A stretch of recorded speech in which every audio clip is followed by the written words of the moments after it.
Just stand right here and hold it. Maybe be my page turner. Genesis 37.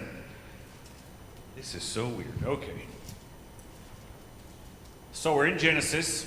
We're working through, we've been through Adam, Noah, Abraham, Jacob. We're getting in now to the life of who? Samuel. Judah, that's right. Judah's the next patriarch, right? And why do we say Judah's the next patriarch? It's about God, good demon, giving in some ways. Okay, yeah. Why is Judah so important to our story? Yeah, Jesus is from the line of Judah. That's right. So, yeah, I knew what you meant. Preacher kids always get a pass. So, when you read the story from Genesis 37 through 50, you know this, that it's almost dominated by Joseph. And so most people think Joseph is the next major player. He's not. Genesis teaches us the gospel, and it teaches it the gospel through people. Remember? First major player. We're going to do this over and over. Adam, and in Adam we learn sin, because Adam sinned and God brought death. Remember? And he died, and he died, and he died. So in Adam we learn sin brings death. Then we get the next major player 6 chapters in, and it's Noah. And Noah teaches us what? Abigail. Judgment, because God flooded the world, right? Killed everybody except Noah and his family. And so we've already gotten into the story of Genesis, and we've got sin, death, and judgment.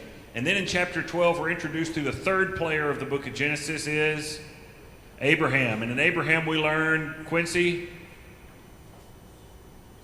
Salvation, that's right. And salvation how?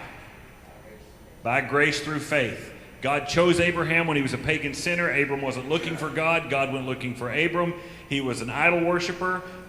He was a man that was going to sell off his wife as his sister. He was not a good guy, but God by grace chose to save Abraham. And Abraham was saved in chapter 15 when he did what? What magnificent thing did Abraham do that caused God to save him? He believed. Abraham believed God, and God credited righteousness to a sinful man. He didn't do anything spectacular. He didn't do anything to earn it. He just believed God, and God gave him all the righteousness that he would need to stand before God. That's called justification, and that's how God saves sinners. They don't earn it. He gives it by grace. So we got sin, then we got judgment, and then we got salvation. That was good news. And then we moved to the fourth major player. Isaac's kind of in the mix, but really the fourth major player of Genesis is who? Jacob. And what did we learn from Jacob, Tyler? Remember? T1. It's the long fancy word. I picked on you because your mom is listening to see if you remember the word. That's it, sanctification. What is it? Did you just cheer? I was wanting to know if that was Tammy that cheered. So, oh, she's back there. Okay, very good. So what is sanctification? Okay, Tyler? Sanctifying how God sanctified Jacob. Okay. Very good. B minus C equals A every time, yeah. But what is sanctification? God making you righteous? What were you going to say, Taylor? Oh, yeah, making us more like Jesus. It's basically, if God saves you and puts righteousness in you, it's God pulling that righteousness back out of you. So it's you becoming more like Jesus. It's you becoming more righteous. And God shapes people like that. And the whole life of Jacob is about sanctification. He is this young, arrogant, deceptive, manipulative young man. He's self-assured. He's self-confident. He thinks he can do it all on his own. And God breaks him. He sends him what we call Laban University. And he spends 20 years there getting outsmarted in every possible way until Jacob can no longer depend on his own wits. And then when he comes back, he faces a physical threat. And the physical threat on his way back to the land is who? Esau. Esau's the physical threat. But I can't whip Esau. He's got 400 men. He separates his company, but Jacob's going to try to figure this out. And so what does God do to Jacob? Makes it. What'd you say, Grayson? He dislocates his hip. That's right. God physically breaks Jacob. You're not going to be able to lean on your own strength at all. Not your mental aptitude, not your intelligence, not your physical strength, not anything. Jacob was a broken man, finally relying on God, and you see God fight Jacob's battle. So that's sanctification. But now we move to the fifth major player. And you would think it's Joseph, but it's not. The fifth major player is Judah. It's all about Judah here. He's the fourth son of Jacob. He's going to be the one that's of the kingly line. He's going to be the one through whom Jesus will come. The problem is when we get to chapter 37, Judah, like all his ancestors before him, is a thug. And that's what we're going to see tonight. I want you to begin to see what an awful human being Judah is. And not just Judah, but his brothers as well. And tonight we're going to talk a little bit about providence. Okay? And this is what we're going to learn through the story of Joseph and Judah. But first, let me ask you a question. Have any of you ever heard the question, somebody will ask, why do bad things happen to good people? You ever heard anybody ask that question before? If you haven't yet, you will at some point in your life. I have. What, you have? Okay. Why do bad things happen to good people? And typically that question is asked when there's some sort of catastrophe or tragedy or unexplained hardship, and the person it happened to, by our recollection, didn't deserve it because they were, by definition, a good person. And so why would God allow that person to suffer like that? I mean, there's plenty of bad people that we think deserve it, and they seem to get off scot-free. Why do bad things happen to good people? Yes, sir. To make them trust God. Okay, you're already answering the question. We're going to get through providence. Now, first of all, I need to set your mind right about that question, because you're going to get it at some point in your life, and when somebody asks you this, I want you to know how to answer. So if somebody comes up to you, you've seen a bad tragedy, something that shouldn't have happened, maybe like the Maui fires, and somebody says, why does God let things like that happen? Why does God let bad things happen to good people? And I'll go ahead and give you your standard answer. Are you ready? This is pure gold, so you're going to have to hang on to it. And this isn't from me. This came from R.C. Sproul. You know it? Yeah. The answer is, why does God let bad things happen to good people? That only ever happened once, and he volunteered. That's the answer. There was only one time when a good person suffered unjustly. You know who that was? Jesus. Yeah, everybody else here is living on borrowed time. We're not good. The Bible says we're not good.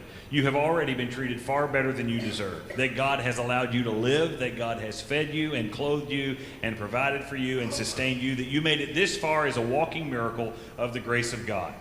But I understand the question. So let's start to talk about providence in our lives, because you're going to face it a lot. So we're going to look at Genesis 37. And the first thing we're going to do is we're going to talk a little bit about the problems Joseph had with his brothers. So in the first 11 verses, I just like to call this the favored son, right? So somebody read, and I'm going to show you the 3 strikes that Joseph had against him with his brothers. Somebody read the first 2 verses. This is strike 1. And Jacob lived in the land where his father had sojourned in the landscape. These are the records of the generations of Jacob. Joseph, when 17 years of age, was pasturing the flock with his brothers while he was still a youth, along with the sons of Bilhah, the sons of Zilpah, his father's wife. Joseph brought back a bad report about them to their father. Okay, strike number 1 on Joseph. Joseph's at home. The brothers are out pasturing the flock. Joseph goes out to see how they're pasturing the flock. He comes home and tells Dad what? Yeah, they're doing it wrong. They're not doing it well. They bring back a bad report. And one thing you know about people who do things wrong, they love it when you point it out, right? When people do a bad job, they love for you to tell them that's a bad job. They love it even better when you tell the person they're working for that they're doing a bad job. And spiritually, darkness always hates light. But this is strike 1 against Joseph. Now, the temptation you're going to have is to say, yeah, Joseph's kind of a punk. He's kind of a tattletale. But don't do that. The writer doesn't give you any insinuation that Joseph's doing anything wrong. So don't read this chapter and say, well, you know, I think the little twit finally had it coming. Don't do that. That's not what the writer's doing. He's pointing out a contrast for you throughout chapter 37 to show you the difference between Joseph and his brothers. Joseph's going to be the good one. The brothers are the bad one. So Joseph did his job. The brothers didn't do theirs. Joseph brought the bad report because they did a bad job. But that's strike 1. Things don't get any better for Joseph. Somebody read verses 3 and 4. Now Israel loved Joseph more than all his sons, because he was the son of his old age, and he made him a very colored king. His brothers saw that their father loved him more than all his brothers, and so they hated him and did not speak to him on their terms. Okay, so strike number 2 with Joseph is what? He's favorable. You're the favorite. Yeah. And how do the brothers know he's the favorite? He gives everything. Yeah, he gets everything. We always get hand-me-downs, right? I'm still wearing Reuben and Simeon and Levi's tunic, and here Joseph gets a brand new one, right? The baby, he's not quite the baby. He's got one brother younger than him, but this young kid over here, 17, is like, Dad loves him, and Dad didn't get me a new car, right? He's got a brand new goat to ride around on, and we didn't get anything, right? That's the idea. Dad loves him best. They do everything for Joseph, and he makes it clear. He doesn't even try to hide it. I mean, over Joseph's door in his house says the favorite, and they all hate him. So they're all jealous of him. Now, that's not Joseph's fault. It's Jacob's fault, if anybody's, but that's strike two, right? The know-it-all. He tells on us, and Dad loves him best. And then we get to strike three, 5 through 11. Now Joseph had a dream, and when they told it to his brothers, they hated him even more. He said to them, "Hear this dream when I am dreaming. Behold, we were binding sheaves in the field, and behold, my sheaf arose instead of right. And behold, your sheaves gathered around it and bowed down to my sheaf." His brothers said to him, "Are you indeed to reign over us? Or are you indeed to rule over us?" So they hated him even more for his dreams and for his words. Then he dreamed another dream and told it to his brothers and said, "Behold, I have dreamed another dream. Behold, the sun and the moon and the 11 stars were bowing down to me." But when he told it to his father and to his brothers, his father rebuked him and said to him, "What is this dream that you have dreamed? Shall I and your mother and your brothers indeed come to bow ourselves to the ground before you?" And his brothers were jealous of him, but his father kept the same command. Okay, this is what we call strike three. It's actually 3A and 3B, right? He might have foul tipped one, but he's gonna nail it here. So Joseph has a dream. Is that his fault? No. God gives him a dream, and what's the dream? That everyone was just bound down. Yeah, they've got all these bushels of grain, and he says, "The funniest thing in my dream, my bushel of grain stood up, and all your bushels bowed down to me." And the brothers didn't take that real well. Are you going to rule over us? And it says they hated him even more for his dreams and for his words. If that's not bad enough, should I tell you about the other dream I had? So now they tell him about the other one. The moon and the stars, which the brothers seem to represent mom and dad and the brothers, are all bowing down to me. And even Jacob this time is a little like, "Son, you got to keep those to yourself, right?" Nobody wants to hear this. It says in verse 11, his brothers were jealous of him. All I want you to see is that brother relations are shot at this point. They don't want anything to do with Joseph. They hate him. They don't want to talk to him. They're jealous of him. Everything about him is bad. Dad loves him. He gives us a bad report. They don't want anything to do with Joseph. Now that's one problem. We call that the favored son. And by the way, there is an analogy in Jesus here. When you see John the Baptist and Jesus shows up to be baptized, you may know what John the Baptist says about him. Jesus comes to John the Baptist and says, "I want to be baptized." Does anybody know what John says? "Yeah, I'm not worthy to baptize you," right? "You should be baptizing me. I'm not even worthy to untie your shoes." But Jesus says, "Permit it." And John baptizes Jesus. And if that's not bad enough, what happens next? Yeah, a dove lights on Jesus as if the Father's putting a very colored tunic on Jesus, right? And if you miss the significance, God actually speaks from heaven and says what? "This one. This is my beloved Son, in whom I am well pleased." And all throughout the New Testament, you get the same animosity towards Jesus that Joseph's brothers had towards him. Now, Joseph is not Jesus, but there's an analogy in that. They hate Jesus because he claims God's his own father, making himself equal with God. And so you see that same persecution mounting up now on Joseph that was also in Jesus. But we move further. Now let's talk about a naive father. Somebody read 12 through 17.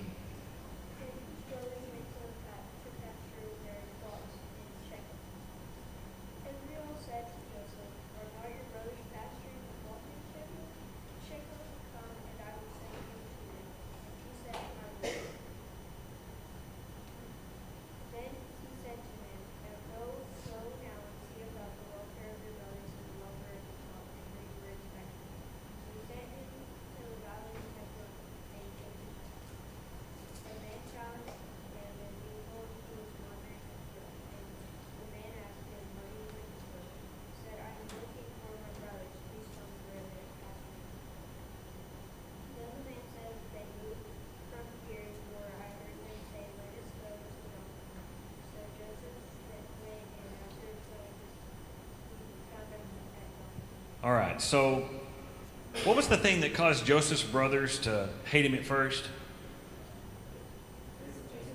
Do what? That wasn't the first thing we read. He checked on them and brought back a bad report.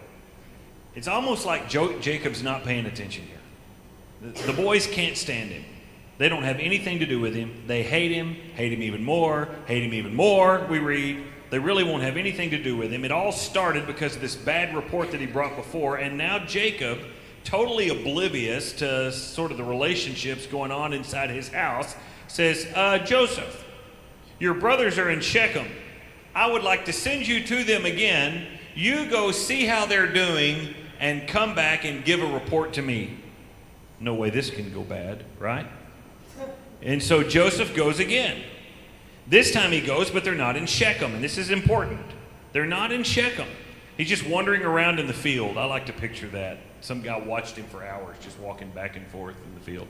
And finally comes up to him and says, who are you looking for? And he said, my brothers. He said, they went on to Dothan. So Joseph, being the good son, he doesn't quit. He doesn't go back to the father. He doesn't say, I got hot and I didn't have enough water, and so I just decided I couldn't find them. That's not what he does. He keeps on. His father sent him on a task. He's a good son. He finds them in Dothan. So Jacob's really set Joseph up for a doozy here. Well, now we come to the wicked brothers.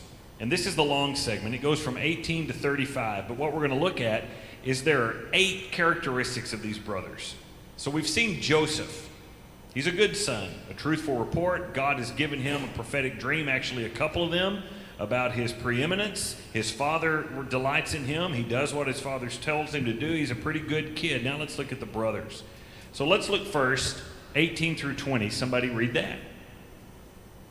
When his arm covered his sister before he came close to them, he plotted against him and put him to death. They said to one another, here comes this screamer. Now then, come and let us kill him and throw him into one of the pits. We will say, a wild beast devoured him. Then let us see what will overcome of his dreams. Okay, so Joseph's on the way. They see him at a distance, and they've spotted him. How do you reckon they spotted him? Yeah, he's wearing a vari-colored tunic, right? I mean, you put neon flashing lights on a guy, he's going to stand out. So they spot him. And what do you find out about the brothers when they spot Joseph? What do you learn about them? They want to kill him. They're murderous, right? I mean, Jesus teaches us in the Sermon on the Mount, I don't care if you've never killed anybody. If you have what? Hatred for your brother, you've committed murder in your hearts. So these boys are murderers. Whether they kill him or not, they're murderers because they hate him and they want to murder him. And so their whole idea here is, you know what? Let's just kill him. Let's throw him in a pit. We'll say a wild beast devoured him. And then let's see his dreams come true, right? So you can tell the brothers aren't doing well. So they're murderous. Let's look at something else about the brothers. Somebody read 21 to 24. But Reuben heard this and rescued him out of their hands and said, let us not take his life. Reuben further said to them, shed no blood, throw him into this pit that is in the wilderness, but do not lay hands on him, that he might rescue him out of their hands to restore him to his father. So it came about, when Joseph reached his brothers, that they had stripped Joseph of his tunic, the vari-colored tunic that was on him, and they took him and threw him into the pit. Now the pit was empty without any water. All right, so this actually makes Reuben seem like a kind of okay guy, doesn't it? You know, like, well, Reuben, he's got his head screwed on straight. He actually cares about Joseph. You're going to see in a minute that is not what Reuben cares about. But instead of killing him, Reuben says, no, let's don't kill him. Let's just throw him in the pit, okay? Now, I want you to turn over real quick to Genesis 42:21, as they give the recount, the brothers give their account of when they do this. Genesis 42:21. This is when they're starting to own up to the fact that perhaps they made a mistake treating their brother so wrongly. But notice what it says in verse 21. Then they said to one another, truly we are guilty concerning our brother, because we saw the distress of his soul when he pleaded with us, yet we would not listen. Therefore this distress has come upon us. So when they grabbed Joseph and they're like, we're going to throw you in a pit, he was not like, whatever, right? What was he? Yeah, exactly. That was exactly how he did it. Please, no, don't. I'll leave. You want my coat? Whatever. I mean, I'll quit telling you about my dream. I mean, he's pleading like you would plead. If they're going to take you in the middle of the wilderness and throw you in a pit and leave you, you'd do the same thing. So what do we learn about the brothers? That despite Joseph's pleading, despite his begging, what do we learn about them? They don't care. They don't care. It's what you call being heartless, right? No compassion whatsoever. They're brutal men, murderous and brutal. I like this one. Look at the first sentence of verse 25. Somebody read that. Okay. We've just plotted to murder our brother, and then instead of murdering, despite his begging and pleading, we brutally threw him in a pit. And we're so distraught about it, what do? Sit down to eat. Yeah, they really have a problem with sin, don't they? It doesn't bother them in the least. No problem. What did he bring to eat? And so they sit down and eat. If you can do that to your brother and not have any remorse whatsoever, so much that you can sit down and eat a meal, that's pretty remarkable. That's sort of like the centurions that are gambling for Jesus' tunic at the foot of the cross. That is totally detached from the shameful thing you've just done. But that's not all about these brothers. Somebody read 25 through, I'll just read 25 and 26.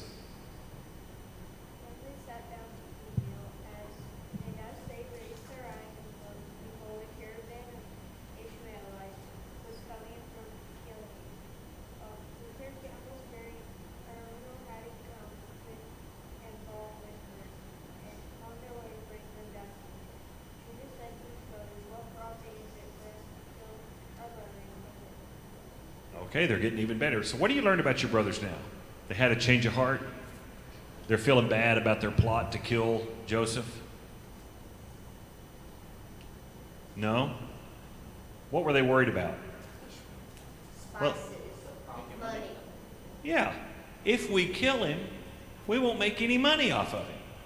Better than killing him, why don't we sell him? It wouldn't do us any good at all just to kill the boy. I say we sell him. So now you're finding out something else about the guys. They have no problem with murder and brutality, and sin doesn't seem to affect them at all, but their really only concern is how can we make money off of this guy? I mean, these are upstanding young men, aren't they? Beyond that, we look at 27 and 28. It says, come, let us sell him to the Ishmaelites and not lay our hands on him, for he's our brother, our own flesh. And his brothers listened to him. Then some Midianite traders passed by, so they pulled him up and lifted Joseph out of the pit and sold him to the Ishmaelites for 20 shekels of silver. Thus they brought Joseph into Egypt. Who'd they sell him to? Mennonite. Ishmaelites. Who are they?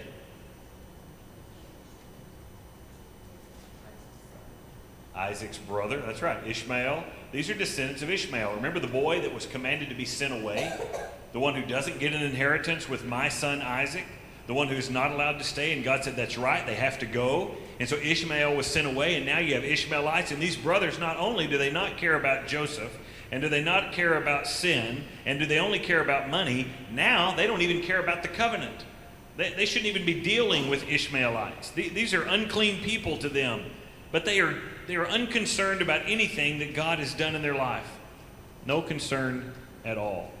Now we get to 29 and 30, and let's see about Mr. Reuben. Somebody read that.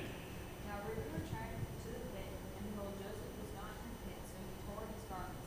He returned to his brothers and said, the boy is not there. As for me, where am I to go? This is interesting. So Reuben goes back. Joseph's not there. He's so distraught he tears his garments, and your first thought is, boy, he must really care about Joseph. And so he runs to his other brothers and says, hey, what did you do? Where's Joseph? Right? He's gone. And you think that Reuben just has this broken heart for that poor boy. I remember how sad he was when we threw him in the pit. Oh, what's our father going to say? What's Reuben's concern? Where am I going to go? What was Reuben's plan now? First of all, Reuben had fallen out of favor with his dad. Remember, he's the oldest. He should have gotten the birthright, but he's not going to get it now. He fell out of favor. What did Reuben do? Anybody remember? He slept with his father's concubine. And because he had done that, Reuben has fallen out of favor. What do you think Reuben's planning to do now? Why is Reuben going to go get Joseph out of that pit? He's going to save him for why? That's right. I found him. Look at what I did. I saved him. Welcome me back in, Father, right? He sees this as his golden ticket to get back in his father's good graces. But whenever Joseph is gone, Reuben is distraught. Not because Joseph has been sold, but because there went my chance, right? Where am I to go? I mean, these are great guys. Verses 31 and 32. more about these boys. Somebody read that. Or 31 through 33, I'm sorry. So they took Joseph's tunic and slaughtered a male goat and dipped the tunic in the blood. And they sent the varicose tunic and brought it to their father and said, "We found this. Please examine it to see whether it's your son's tunic or not."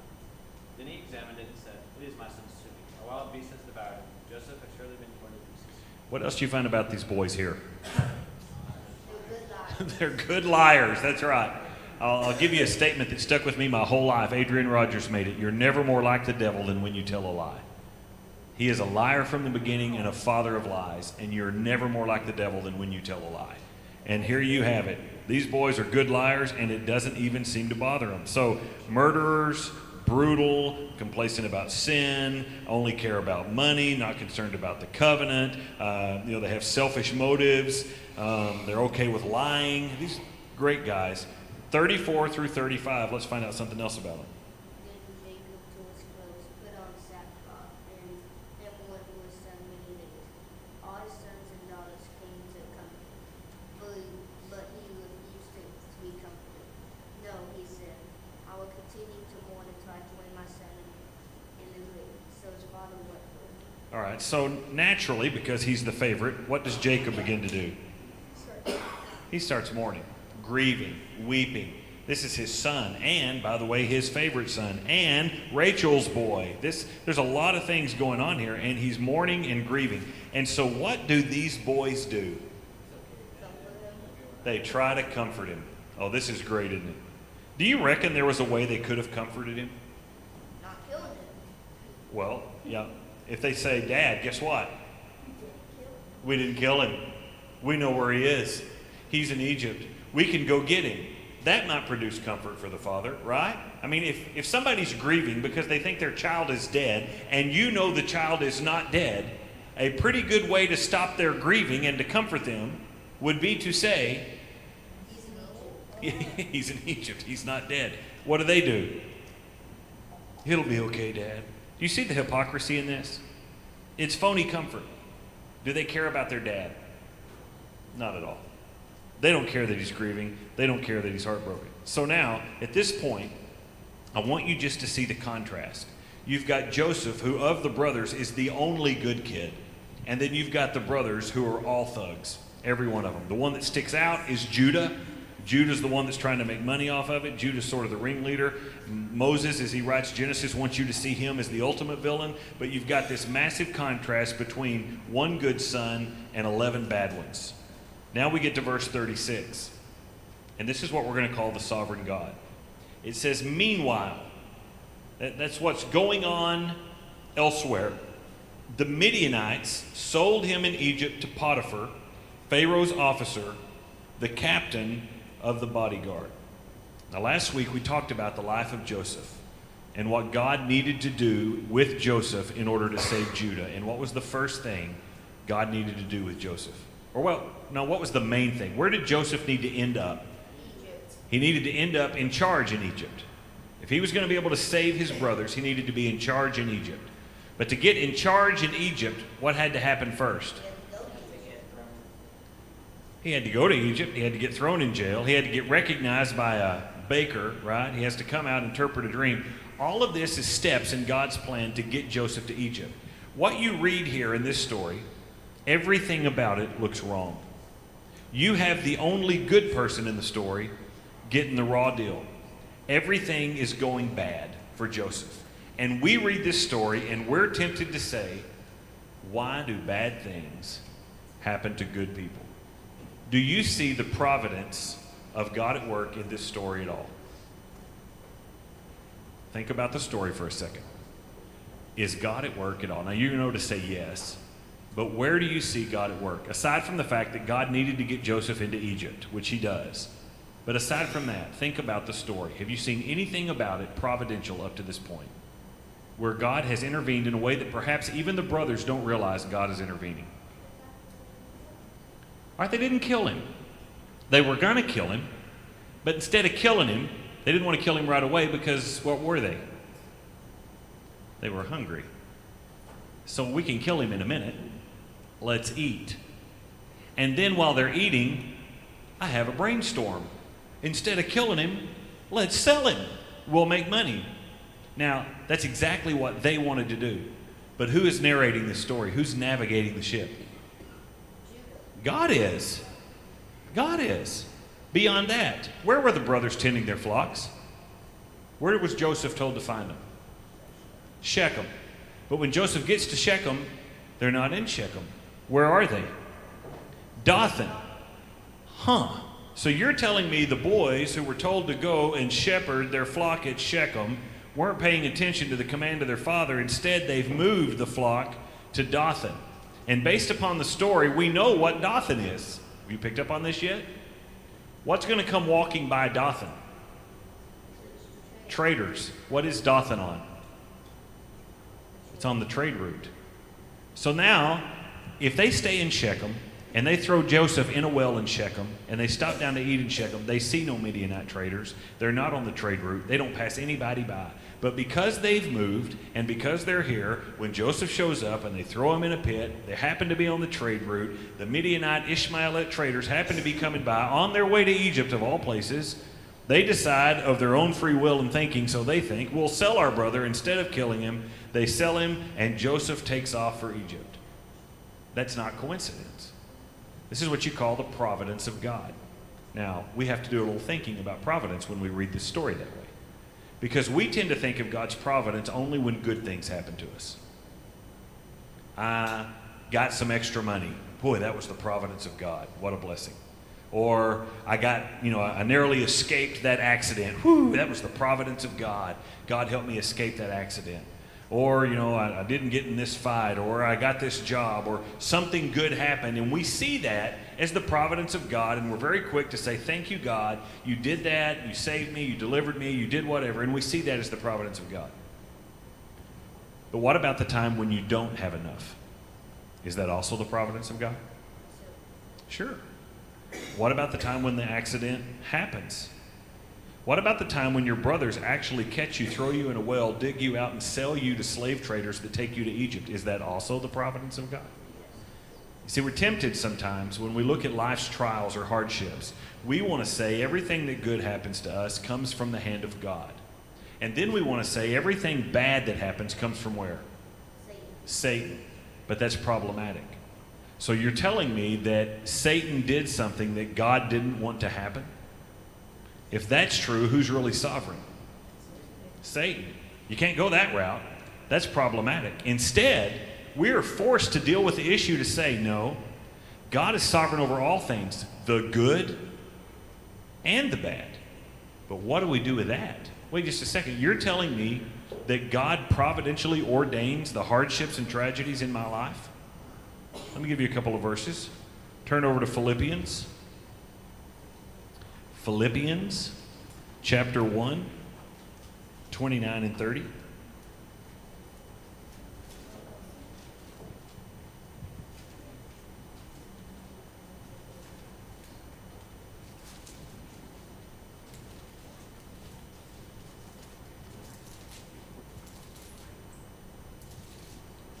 Philippians 1, 29 and 30. Somebody read that.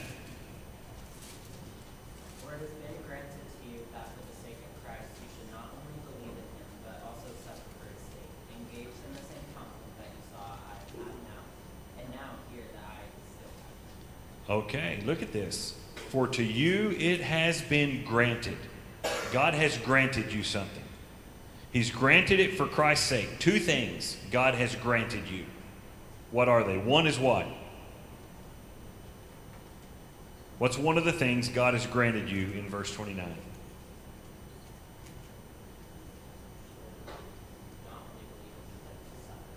Okay, well, what's the first? You said them both. To believe. We call that sovereign election, don't we? God has granted for you to believe in Christ. So God providentially has been at work to grant you salvation. But he's also providentially been at work to grant you what else? Suffering. Really? God providentially grants salvation? Yes. And providentially grants suffering? Yes. In fact, he grants the same kind of suffering that Paul says you saw in me. Turn to 1 Peter chapter 2. Keep going to the right. 1 Peter chapter 2. It's a small little book. Hebrews, James, then 1 Peter. If you get to like 1st, 2nd, or 3rd John, you went too far. 1 Peter chapter 2.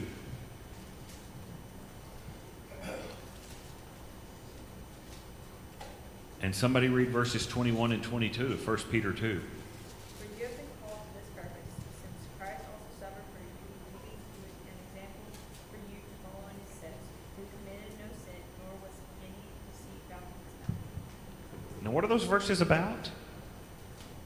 The suffering of Jesus. But what does Paul or Peter say about the suffering of Jesus? It's an example for who? Us. You have been called for this purpose. Christ also suffered for you, leaving you an example, not just to suffer, but how to suffer, who while he was reviled did not revile in return, and while suffering he uttered no threats. What I want you to understand is sometimes we have this tendency to fall into this prosperity gospel thinking where if God's involved, it'll only be kitty cats and rainbows and daisies. And if God turns his back on me, that's when I suffer. And so sometimes when bad things happen or hardships strike, our first question is, where was God? Where was God when that happened? Where was God when this tragedy struck? Does anybody know the answer to that question? It was him. Oh, it was him? The answer is he was on his throne. The same place he was when the good happened to you. The same place he was when his son was crucified. God is sovereign even over our hardships. Now, the story of Joseph is going to teach you that because right now it looks all bad for Joseph, doesn't it? This is a 17-year-old kid. If you're 17 years old, raise your hand. 1. No. How old are you, Cody? 18. How old are you, Aaron? 16. 13? You were 13 2 years ago based on your size. How about you, Elias? How old are you? 16. All right. So see, you still got a year to go. And then Cody and Caleb are going to grab you, throw you in a pit, and they're going to sell you to slave traders in Egypt. I mean, we read that story like it's no big deal. But a 17-year-old kid got grabbed by his brothers, thrown in a pit, and sold to slave traders that took him to Egypt. Egypt. And he ends up being sold to the captain of the bodyguard. Happens to be the guy that runs the prison. Great. This is where he's headed. And you look at that story and you say, where could God be there? Where is this God who's made all these promises to Joseph? Was God taking a nap? Was he not paying attention? Why didn't God swoop in and stop those boys? Why didn't God cause the traders to have a flat tire? Why didn't he let them eat in Shechem so that they never even saw the Midianites? Why did Jacob have to send Joseph? Why didn't he go himself? Why didn't the brothers get over it? Why didn't they have forgiveness? Why didn't God intervene and save Joseph from going to Egypt? And what you realize is God sent Joseph to Egypt. And he did it on purpose. You just don't know why yet. I mean, you do because you've read the story, but Joseph doesn't know why. The brothers have no idea what they've done. All they meant to do is get rid of the troublemaker. They have no idea the stage they've set in motion. Jacob is clueless. Now, how many have ever walked through a hardship in your life and you had no clue why? If you haven't yet, it's coming. But you have no clue why. Where is God? What if God's in control? And what if we have a promise from God? Not an explanation. He won't give you an explanation. Very rarely in the Bible do you ever get an explanation from God. He won't give you an explanation, but what if he will give you a promise? Okay? No explanations, but you do get a promise. Turn over to Romans chapter 8. Here's your promise. He's not going to tell you why he allowed or caused that bad thing in your life, why he ordained suffering, why he brought it upon you, but he will give you a promise. And it's found in verse 28 of Romans chapter 8. Romans 8:28. Everybody get there so you can see it on your page. Romans 8:28.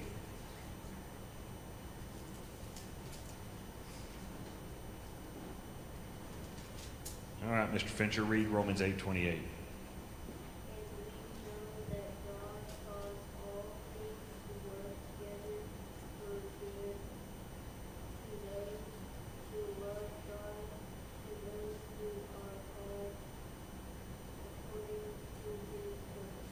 What's the first three words of verse 28? And we know. And we know. Not and we hope, and we suspect, And we're thinking, it's not what he says. And we know. What do we know? Next three words. That God causes. We know who's in charge. God is. God is the cause. God causes. What things does God take control over? Not just things like before noon or things in certain regions of the world. We know that God causes all things. And what's the determined end of the all things God's in charge of? It has to be for good. Everything God does is for good. For everybody?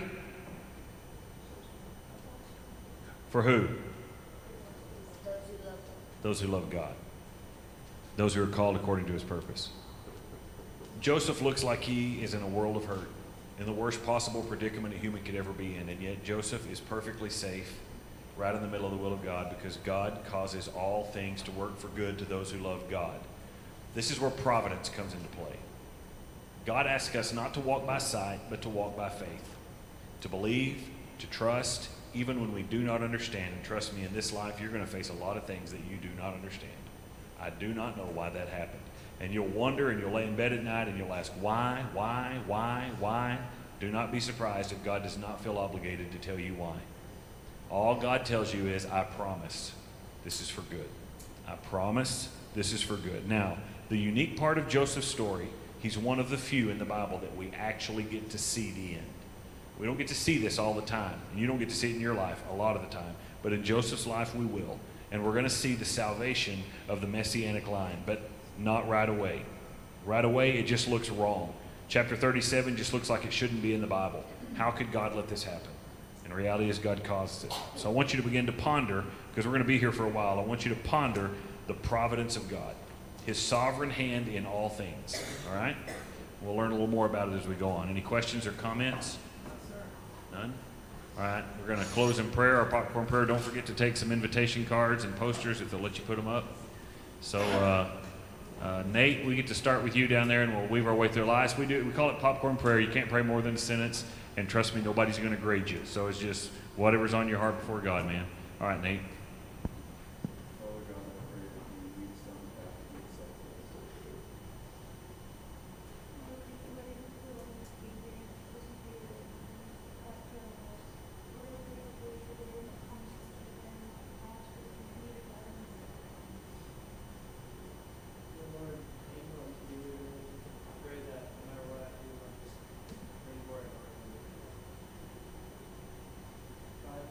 Letting us in here today for this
pray for my brothers and for